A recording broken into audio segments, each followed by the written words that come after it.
Assalamualaikum warahmatullahi wabarakatuh. Perkenalkan, nama saya Isna Destianur Arifah. Saya dari kelas 1C PGMI. Di sini saya akan menjelaskan tentang biografi Imam At-Tirmizi.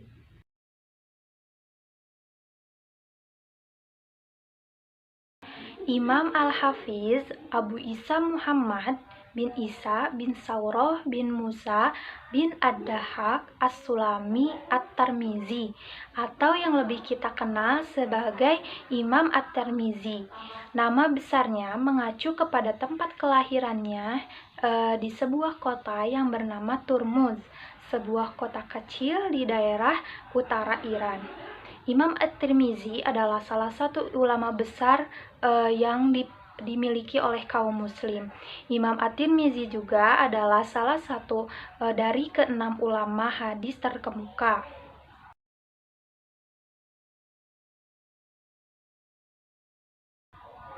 Imam At-Tirmizi dilahirkan pada tahun 209 Hijriah di sebuah daerah yang bernama Tirmiz, dan nama beliau tersebut dinisbatkan kepada sebuah sungai yang ada di daerah tersebut yang sering dikenal dengan nama Jaihun.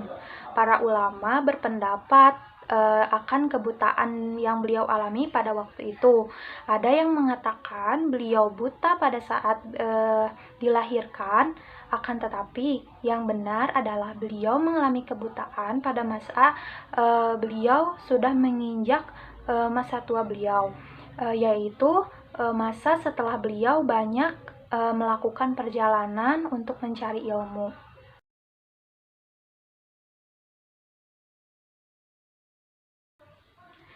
Imam At-Tirmizi memulai jihadnya dengan belajar agama sejak beliau masih muda. Beliau mengambil ilmu dari para syekh yang ada di negaranya sendiri.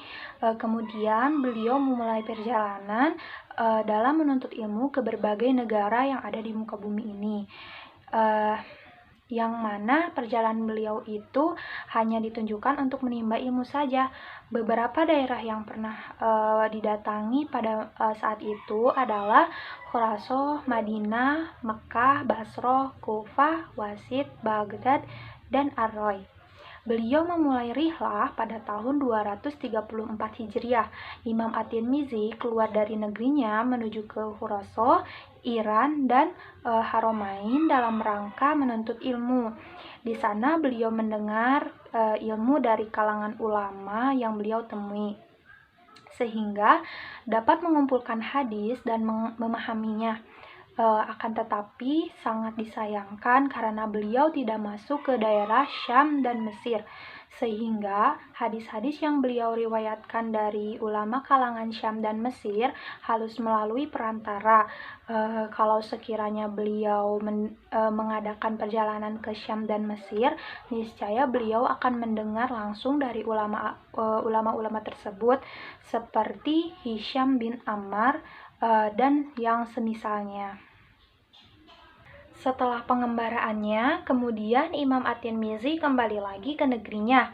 Kemudian beliau masuk Bukhara dan Naisapur, dan beliau tinggal di Bukhara beberapa saat.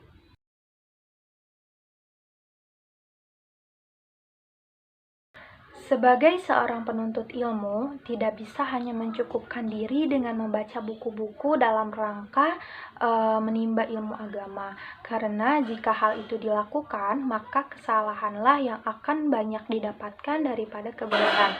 Oleh karena itu, para penuntut ilmu sangat membutuhkan kehadiran seorang guru dalam perjalanan menuntut ilmunya.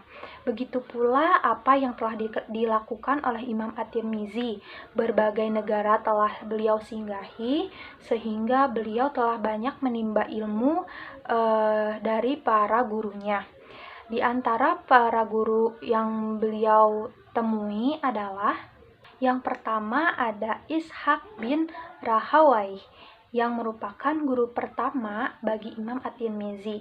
Yang kedua ada Imam Bukhari. Imamnya para ahli hadis ini adalah termasuk salah satu imam besar yang mana Imam At-Tirmizi mengambil ilmu darinya. Beliau adalah guru yang paling berpengaruh bagi Imam At-Tirmizi. Dari beliaulah Imam At-Tirmizi mengambil ilmu ilalul hadis. Yang ketiga ada Imam Muslim. Beliau dan Imam Bukhari adalah dua imam ahli hadis terkenal yang ada di muka bumi ini. Kitab hadis karya mereka berdua adalah kitab yang paling benar setelah kitab Al-Quran. Yang keempat ada Imam Abu Daud. Yang kelima ada Qutaibah bin Sa'id. Dan masih banyak lagi guru-guru yang telah Imam At-Tirmizi temui.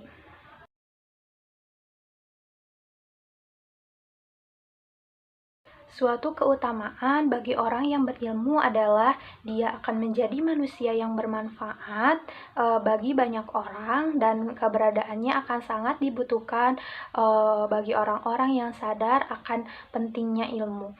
Setelah beliau menimba ilmu sekian lama dari para gurunya, beliau mengajarkan dan menyebarkan ilmu-ilmunya kepada murid-muridnya. Dan di antara muridnya adalah yang pertama ada Abu Bakar Ahmad bin Ismail As-Samarkand, yang kedua ada Abu Hamid Al-Marwazi, yang ketiga ada Ar-Rabi bin Hayyan Al-Bahili. Dan masih banyak lagi murid-murid yang telah Imam At-Tirmizi ajarkan.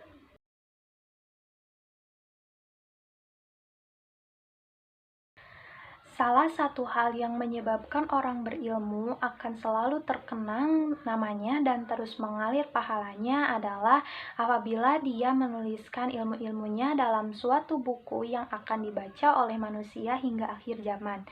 Dan di antara karya-karya beliau yang sampai saat ini dimanfaatkan oleh kaum muslimin, terutama para ulama, adalah yang pertama ada Al-Jami atau Sunan At-Tirmizi.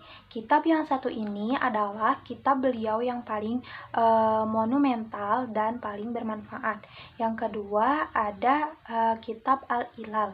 Yang ketiga ada Al-Ilal Al-Kabir. Yang keempat ada Syama'il An-Nabi Sallallahu Alaihi Wasallam.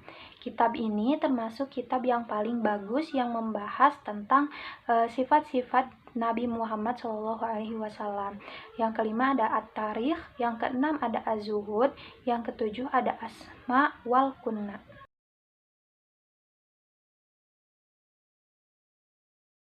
Imam At-Tirmizi wafat di Tirmiz pada malam Senin 13 Rajab tahun 279 Hijriah bertepatan dengan 8 Oktober 892 Masehi dalam usianya yang menginjak sekitar umur 70 tahun. Sekian video biografi Imam At-Tirmizi yang dapat saya sampaikan. Mohon maaf apabila banyak kesalahan dan banyak kekurangan di dalam isi biografi yang saya sampaikan ini. Terima kasih. Wassalamualaikum warahmatullahi wabarakatuh.